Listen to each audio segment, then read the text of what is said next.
Allez, nous continuons ce bloc-notes de Télématin avec, voilà, Sarah Doraghi, Frédéric Vion. Et c'est l'heure de zapper. Enfin, non, quand je dis c'est l'heure de zapper, non, là, je m'adresse à Anissa Arfaoui. Vous restez là, vous ne bougez pas. On va découvrir un programme qui vient des États-Unis. Un programme incroyable qu'Anissa a déniché pour nous, en zappant, justement. Et bien en zappant, effectivement, c'est sur la chaîne A&E et ça s'appelle Undercover High, ce que l'on peut traduire par lycéen camouflé sous couverture. Et en fait, il s'agit d'un docu-réalité. C'est un documentaire parce que vous avez de très, très, très nombreux épisodes. C'est filmé sur une durée de 6 mois, donc c'est quand même beaucoup, c'est intense. Mais c'est façon télé-réalité, c'est-à-dire que vous suivez des personnages et puis leur quotidien, leurs émotions, leurs sentiments, etc. De quoi s'agit-il? Vous avez une poignée de jeunes adultes. Ils sont âgés de 21 à 26 ans et ils ont la mission d'intégrer à nouveau les bancs de l'école. Ils retournent au lycée, dans un lycée situé au Kansas, et ils ont une mission, ces jeunes gens, c'est d'intégrer la vie de lycéens, de revivre, de se faire passer pour des lycéens. Évidemment, ils ont tous l'air assez jeunes, donc ils rentrent très facilement dans une paire de baskets et avec un sac à dos, armés d'un sac à dos. Et ils doivent prendre la mesure, se rendre compte des difficultés des lycéens. Aujourd'hui, ambiance espionnage, vous allez voir, c'est assez particulier, mais ça fait très envie. High school, for me, rough. High school was not a good life for me. I had some of my biggest struggles. A lot of people knew me because of sports, but I had reading problems. I would call myself a bully in high school, but I've experienced my own struggle. Would you be willing to go back to high school undercover to find out what teens are facing today? Would I want to go back to high school? I got arrested a few days ago. I got about 3 girlfriends right now. Actually 4 right now. High school has changed so much from when I was a kid.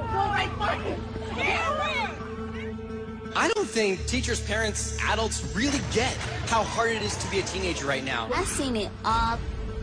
Cops, drugs, fights. Future of America. Bon, précision, Anissa, ceux qu'on vient de voir là, qui ont pour mission de réintégrer le lycée ou l'école, ils ont quitté les études il n'y a pas très très longtemps. Il n'y a pas très longtemps, parce qu'ils ont donc la plus jeune à 21 ans, le plus âgé à 26 ans. Donc c'est sûr que quand on a 21 ans, le lycée, c'était il n'y a pas si longtemps que ça. En revanche, très rapidement, ce qui leur saute aux yeux, ce sont les différences. En 5 petites années, en 3 petites années, il s'est passé énormément de choses sur les bancs de l'école. Et ils sont marqués par ça. Il y a autre chose qui revient souvent lors de cette série, c'est les difficultés auxquelles sont confrontés les jeunes.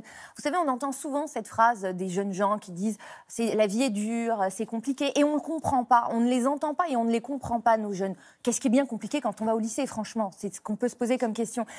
Et l'intérêt de cette série, en fait, c'est que ça nous permet de comprendre les vraies difficultés, les vraies douleurs, les interrogations et les craintes. Ils ne croient pas tellement en l'avenir, il y a de plus en plus de violence. Alors d'où ça vient tout ça? On ne le sait pas nécessairement, on ne le comprend pas, mais on sent que c'est latent, que c'est présent dans leur vie, dans leur façon de s'accoster et même d'échanger entre eux.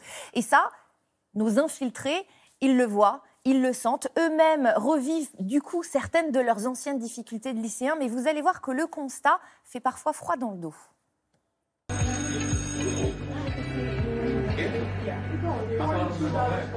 When I was in high school, I had insecurities about students fully accepting me.